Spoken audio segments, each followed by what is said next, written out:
अमेरिकेतील कुख्यात Jeffrey Epstein प्रकरणाच्या पार्श्वभूमीवर अकोल्यातील काँग्रेसचे माजी उपमहापौर निखिलेश देवकर यांनी पंतप्रधान नरेंद्र मोदी यांना पत्र पाठवत राजीनाम्याची मागणी केली आहे। यासोबतच जिल्हाधिकारी कार्यालयासमोर त्यांनी निदर्शनं करत या प्रकरणाची सखोल चौकशी करण्याची मागणी केली आहे। निखिलेश देवेकर यांनी पाठवलेल्या पत्रात अमेरिकेतील एप्स्टीन प्रकरणात अनेक जागतिक नेते, उद्योगपती आणि सेलिब्रिटींची नावं चर्चेत आल्याचा उल्लेख केला आहे। या कथित यादीत पंतप्रधान नरेंद्र मोदी, पेट्रोलियम मंत्री हार्दिक सिंग पुरी तसेच उद्योगपती अनिल अंबानी यांचंही नाव असल्याचा दावा त्यांनी केला आहे। या संदर्भात अमेरिकेचे राष्ट्राध्यक्ष डोनाल्ड ट्रम्प यांच्या एका मुलाखतीचाही दाखला देत या प्रकरणाची सखोल आणि निष्पक्ष चौकशी व्हावी अशी मागणी त्यांनी केली आहे। अमेरिका येथील मोठं सेक्स स्कॅन्डल आहे त्या एप्स्टीन फाईल्समध्ये नरेंद्र मोदी, हार्दिक पुरी आणि अनिल अंबानी यांचं नाव गोवलेलं आहे।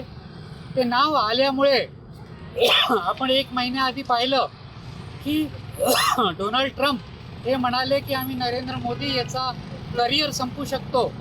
तर मोदींचा कुठला राज ट्रम्प यांच्याजवळ आहे की त्यांनी भिवून कृषी व्यापार करार केला आणि आपल्या देशातले शेतकरी देशोधडीला लागलेले आहे। दुसरी गोष्ट, नरेंद्र मोदी हे जे इस्रायलला गेले आणि इस्रायलची चमचेगिरी केली त्यामुळे जो कुकिंग गॅस आज त्याचा फार मोठं संकट भारतामध्ये निर्माण झालेलं आहे।